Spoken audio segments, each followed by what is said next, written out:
Hey, it's Mary from Golf Life. And are you having trouble getting out of those bunkers? Well, if you stick around, we've got a top teacher here to teach you how to get out of that sand. So we've got a bunker shot here, probably 30 yards. It strikes fear into a lot of people. The sand, it's a hazard, so you think, okay, immediately there's a problem. And you probably heard people say before, this is the easiest shot in golf because you're not actually hitting the golf ball.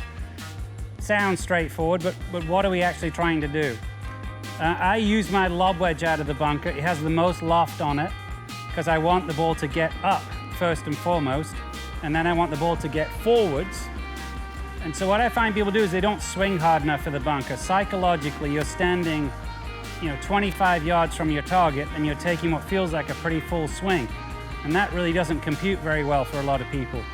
So we need to make the golf club weak, if you will. We need to add more loft, or we need to get the club working in such a way it's not going to produce much forward motion, it's going to produce much more upward motion.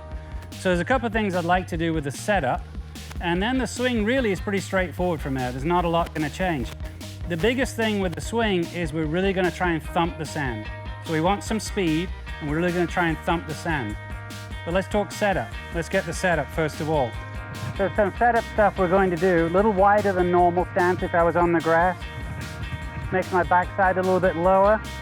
And the shaft isn't leaning forwards. I'm trying to get the club in the middle of the stance. I'm pretty square here to begin with. The club face is pretty square.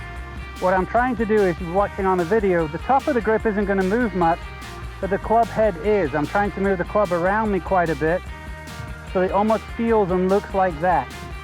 You can see where the logo of the 𝐓𝐘𝐒 here is just moving across in front of me. I'm not trying to twist the shaft, moving the head through space quite a long way. The handle's not moving very far. And a nice thumping sound when you hit the sand. That motion gets the ball up, gets the ball spinning because we have speed in the shot.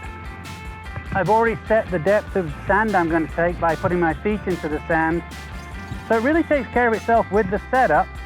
Now you've got to have the courage to swing, get some thump going, the ball's going to go up in the air for you.